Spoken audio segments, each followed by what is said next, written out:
Assalamualaikum warahmatullahi wabarakatuh. Halo anak-anakku semua, bagaimana kabar kalian hari ini? Bu Ika harap kabar kalian baik-baik saja ya. Di video pembelajaran kali ini, Bu Ika ingin membahas mengenai materi lanjutan dari mata pelajaran riset kemarin, yaitu Sistematika Penulisan Proposal Penelitian Bab 3. Sistematika penulisan proposal bab 3 ada 4 poin utama. Yang pertama adalah metode penelitian, yaitu berisi tentang metode dan rancangan penelitian yang digunakan.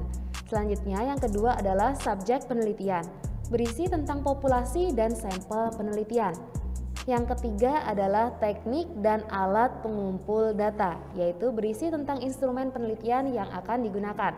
Selanjutnya yang keempat adalah analisis data, berisi tentang teknik pengolahan data penelitian yang kalian gunakan. Oke, kita simak materi sistematika penulisan proposal bab 3 pada slide berikutnya ya. 1. Metode penelitian. Metode penelitian merupakan cara ilmiah untuk mendapatkan data dengan tujuan dan kegunaan tertentu. Maksud dari cara ilmiah adalah bahwa kegiatan penelitian bersandar pada ciri-ciri keilmuan, yakni rasional, sistematis, dan juga empiris.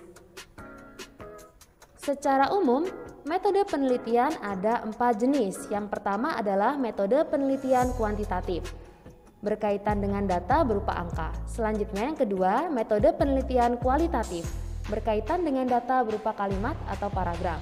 Yang ketiga adalah metode penelitian mixed method atau campuran, merupakan gabungan dari penelitian kuantitatif dan penelitian kualitatif. Jadi datanya itu gabungan berupa angka dan juga paragraf.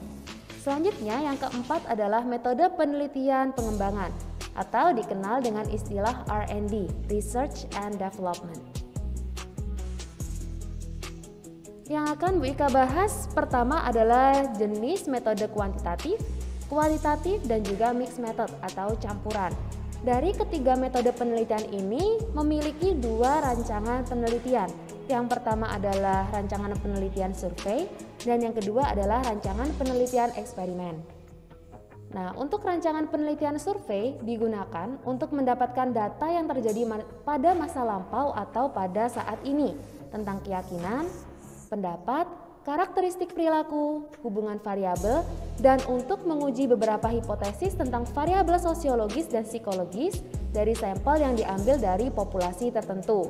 Selanjutnya, untuk rancangan penelitian eksperimen digunakan untuk mengetahui pengaruh variabel independen atau variabel treatment yang mendapat perlakuan terhadap variabel dependent atau hasil dalam kondisi yang terkendalikan. Nah, dari rancangan penelitian eksperimen ini dibagi lagi nih menjadi 2 jenis. Yang pertama adalah pra-eksperimental dan yang kedua adalah true eksperimental. Untuk kedua rancangan penelitian ini bisa digunakan pada ketiga bidang penelitian, yaitu MST, Matematika, Sains dan Pengembangan Teknologi. Selanjutnya ISH, Ilmu Sosial dan Humaniora, dan yang ketiga adalah IKI, Ilmu Keagamaan Islam. Kita lanjut ke metode penelitian selanjutnya, yaitu metode penelitian pengembangan. Merupakan cara ilmiah untuk memperoleh data sehingga dapat dipergunakan untuk menghasilkan, mengembangkan, dan memvalidasi suatu produk. Penelitian pengembangan difungsikan sebagai dasar untuk bangunan atau konstruksi model dan teori. Jadi pada penelitian pengembangan ini biasanya digunakan untuk bidang penelitian MST atau Matematika, Sains dan Pengembangan Teknologi. Jadi kalian bisa membuat aplikasi atau mungkin membangun sebuah rancang bangun untuk suatu populasi begitu. Jadi silakan menggunakan jenis atau metode penelitian pengembangan, Research and Development. Oke, kita masuk ke poin nomor 2 yaitu subjek penelitian. Subjek penelitian atau responden adalah pihak-pihak yang dijadikan sebagai sampel dalam sebuah penelitian. Subjek penelitian juga membahas karakteristik subjek yang digunakan dalam penelitian, termasuk penjelasan mengenai populasi, sampel, dan teknik sampling yang digunakan. Subjek penelitian terdiri dari yang pertama adalah populasi, merupakan seluruh jumlah dari subjek yang akan diteliti oleh seorang peneliti. Yang kedua adalah sampel, merupakan bagian dari populasi yang sesuai dengan parameter. Nah, di sini yang perlu kalian garis bawahi adalah kata parameter. Apa sih parameter itu? Nah, parameter merupakan nilai yang dihitung dan diperoleh dari populasi. Ketiga, teknik dan alat pengumpul data. Disebut juga dengan instrumen penelitian. Instrumen penelitian adalah alat-alat yang diperlukan atau dipergunakan untuk mengumpulkan data. Ini berarti dengan menggunakan alat-alat tersebut data dapat dikumpulkan. Jenis-jenis instrumen penelitian. Yang pertama adalah kuesioner, disebut juga dengan angket. Merupakan instrumen yang berisi daftar pertanyaan. Selanjutnya yang kedua adalah wawancara. Merupakan pengumpulan informasi dari responden melalui interaksi verbal. Yang ketiga adalah observasi. Merupakan metode yang dipakai seseorang untuk mengamati perilaku atau situasi secara individu. Yang keempat adalah FGD, merupakan Focus Group Discussion, yang berarti diskusi kelompok terfokus. Instrumen pengumpulan data ini memungkinkan peneliti untuk mendapatkan data dari sekelompok besar orang pada saat yang bersamaan.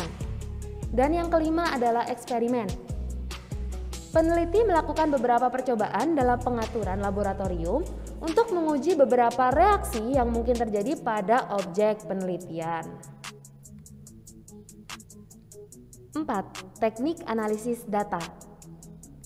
Teknik analisis data merupakan proses dalam suatu penelitian yang dilakukan setelah pengumpulan data dengan cara menganalisis, mengolah, mengorganisasi, dan menyusunnya.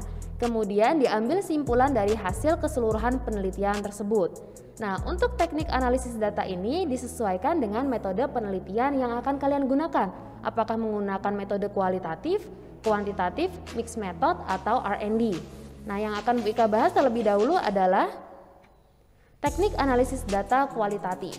Terdiri dari 3 golongan. Yang pertama adalah konten analisis.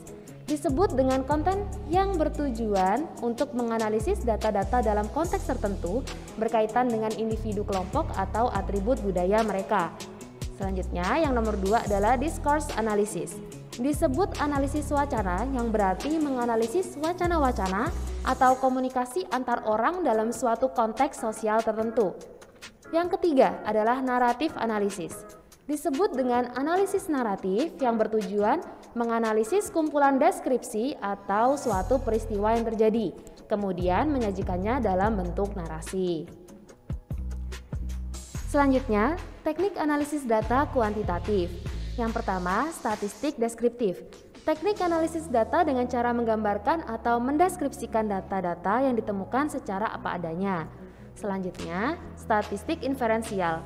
Merupakan menarik simpulan mengenai suatu variabel yang diteliti berdasarkan data yang diperoleh untuk digeneralisasikan pada populasi. Oke, I think enough dari penjelasan tersebut. Apakah ada pertanyaan? Jika ada, silakan kalian tulis di kolom komentar ya. Sekian dan terima kasih. Don't forget to subscribe channel Sport Mas Hadeba and like, share, comment on this video.